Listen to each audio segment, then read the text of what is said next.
ರಾಜ್ಯದ ಜನ ಬೆಲೆ ಏರಿಕೆಯಿಂದ ಬೇಸತ್ತು ಹೋಗಿದ್ದಾರೆ. ಪೆಟ್ರೋಲ್, ಡೀಸೆಲ್, ದಿನಬಳಕೆಯ ವಸ್ತುಗಳ ಜೊತೆಗೆ ನಾನಾ ವಸ್ತುಗಳ ಬೆಲೆಯಲ್ಲಿ ಈಗ ಏರಿಕೆ ಆಗಿರೋದ್ರಿಂದ ಸಾಕಷ್ಟು ಗ್ರಾಹಕರ ಜೇಬಿಗೆ ಕತ್ತರಿ ಹಾಕುವಂಥ ಕೆಲಸ ಈಗ ಸರ್ಕಾರದ ಕಡೆಯಿಂದ ಆಗ್ತಾ ಇದೆ. ಆದರೆ ಬಹಳ ಮುಖ್ಯವಾಗಿ ನೋಡಿ, ಕಸಕ್ಕೂ ಈಗ ಟ್ಯಾಕ್ಸನ್ನು ಈಗ ಫಿಕ್ಸ್ ಮಾಡಿದೆ ಸರ್ಕಾರ.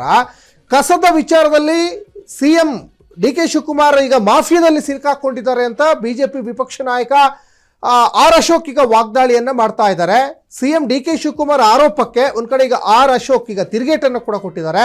ಕಸದ ಮಾಫಿಯಾದಲ್ಲಿ ಸಿಲುಕಿಕೊಂಡಿದ್ದು CM DK ಶಿವಕುಮಾರ್ ಅಂತ ಗಂಭೀರವಾದಂಥ ಆರೋಪವನ್ನ ಬಿಜೆಪಿ ವಿಪಕ್ಷ ನಾಯಕ ಆರ್ ಅಶೋಕ್ ಮಾಡ್ತಾ ಇದ್ದಾರೆ. ನನ್ನ ಅವಧಿಯಲ್ಲಿ ನಾನು ಯಾವತ್ತೂ ಕೂಡ ಕಸದ ವಿಚಾರದಲ್ಲಿ ಟೆಂಡರ್ ಕರೆದಿರಲಿಲ್ಲ, ಆದರೆ DK ಶಿವಕುಮಾರ್ ಕಸದ ವಿಚಾರದಲ್ಲಿ ಟೆಂಡರ್ ಅನ್ನ ಕರೆದಿದ್ದಾರೆ. ಇದು ಎತ್ತ ಸಾಕ್ತಾ ಇದೆ ಸರ್ಕಾರ ಅಂತ ಒಂದ್ ಕಡೆ ಕಳವಳ ವ್ಯಕ್ತಪಡಿಸ್ತಾ ಇದ್ದಾರೆ. ಗಂಭೀರವಾದಂತಹ ಆರೋಪವನ್ನು ಕೂಡ ಈಗ ಮಾಡ್ತಾ ಇದ್ದಾರೆ. ಈಗ ಆಲ್ರೆಡಿ ಈಗ ರಾಜ್ಯದ ಜನ ಗಮನಿಸ್ತಾ ಇದ್ದೀರಾ, ದಿನಬಳಕೆಯ ವಸ್ತುಗಳು, ಅಡಿಗೆ ಎಣ್ಣೆ, ಅಕ್ಕಿ, ಬೇಳೆ, ಪ್ರತಿಯೊಂದು ವಸ್ತುಗಳು ಬೆಲೆ ಜಾಸ್ತಿ ಆಗಿದೆ. ಪೆಟ್ರೋಲ್, ಡೀಸೆಲ್, ಗ್ಯಾಸ್ ಬೆಲೆ ದುಪ್ಪಟ್ಟಾಗಿದೆ.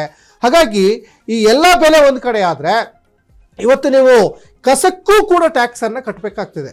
ಅದರಲ್ಲಿ ಭಾಳ ಮುಖ್ಯವಾಗಿ ಅಲ್ಲಿ ನೀವು ಬಾಡಿಗೆ ಮನೆಯಲ್ಲಿ ವಾಸ ಮಾಡ್ತಾ ಇದ್ದೀರಾ, ಸ್ವಂತ ಮನೆಯಲ್ಲಿ ವಾಸ ಮಾಡ್ತಾ ಇದ್ದೀರಾ, ಎಷ್ಟು ಕಸ ನೀವು ದಿನಕ್ಕೆ ಅಲ್ಲಿ ಹಾಕ್ತೀರಾ, ಅದನ್ನು ತಿಂಗಳಿಗೆ ಇಷ್ಟು ಅಂತ ಫಿಕ್ಸ್ ಮಾಡ್ತಾ ಇದೆ ಸರ್ಕಾರ. ಅಂದರೆ ಅದು ನೇರವಾಗಿ ಈಗ ನೀವು ಮನೆಗಂದಾಯವನ್ನು ಕಟ್ತೀರಲ್ಲ, ಮನೆಗಂದಾಯವನ್ನು ಕಟ್ಟುವಂಥ ಸಂದರ್ಭದಲ್ಲಿ ಈ ಕಸದ ಟ್ಯಾಕ್ಸ್ ಅದಕ್ಕೆ ಇನ್ಕ್ಲೂಡ್ ಆಗಿ ನೀವು ಕಟ್ಟಬೇಕಾಗ್ತದೆ.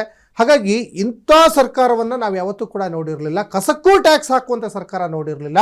ಕಸಕ್ಕೂ ಟೆಂಡರ್ ಕರೆಯುವಂಥ ಸರ್ಕಾರವನ್ನು ನಾವು ನೋಡಿರಲಿಲ್ಲ.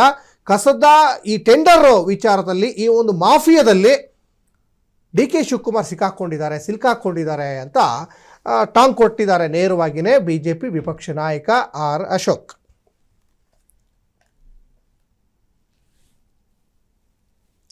ನಾವು ತನಿಖೆಗೆ ಬೇಕಾದರೂ ಸಿದ್ಧ ಅನ್ನೋ ಮಾತನ್ನ ಹೇಳಿದ್ದಾರೆ. ನಾನು ಈಗಾಗಲೇ CBI ತನಿಖೆಗೆ ಹೇಳಿದ್ದೀನಿ. ಅವ್ರು ಇನ್ನೊಂದು ಮಾತು ಹೇಳಿದ್ದಾರೆ, CBI ಅವರ ಹತ್ರನೇ ಇದೆಯಲ್ಲ ಕೊಡ್ಲಿ ಅಂತ. ನಾನು ರೆಡಿ ಇದ್ದೀನಿ, ನಾನು ಕೊಡ್ತೀನಿ.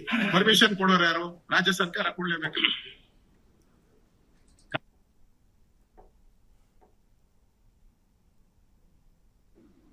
ಟೆಂಡರ್ ನನ್ನ ಲೈಫಲ್ಲಿ ಯಾವತ್ತೂ ಕಸದ ಟೆಂಡರ್ ನನ್ನ ಲೈಫಲ್ಲಿ ಕರೆದೇ ಇಲ್ಲ. ನಾನು ಪುಣ್ಯ, ನನಗೆ ಅದೊಂದು ಪುಣ್ಯ ಇದೆ ನನ್ಗೆ.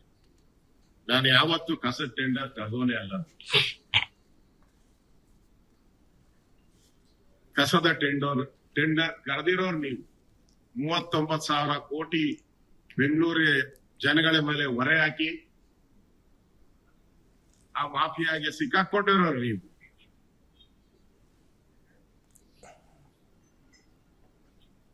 ಅದೇನು ಹೇಳ್ತಾರಲ್ಲ, ಭೂತದ ಬಾಯಲ್ಲಿ ಭಗವದ್ಗೀತೆ ಬಂದಂಗೆ ಬರ್ತಾ ಇದೆ ಅಷ್ಟೇ ಮಾತುಗಳು.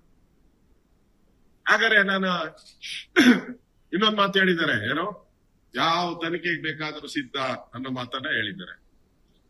ನಾನು ಈಗಾಗಲೇ CBI ತನಿಖೆಗೆ ಹೇಳಿದ್ದೀನಿ. ಅವ್ರು ಇನ್ನೊಂದು ಮಾತು ಹೇಳಿದ್ದಾರೆ, CBI ಅವರ ಹತ್ರನೇ ಇದೆಯಲ್ಲ ಕೊಡ್ಲಿ ಅಂತ. ನಾನು ರೆಡಿ ಇದ್ದೀನಿ, ನಾನು ಕೊಡ್ತೀನಿ.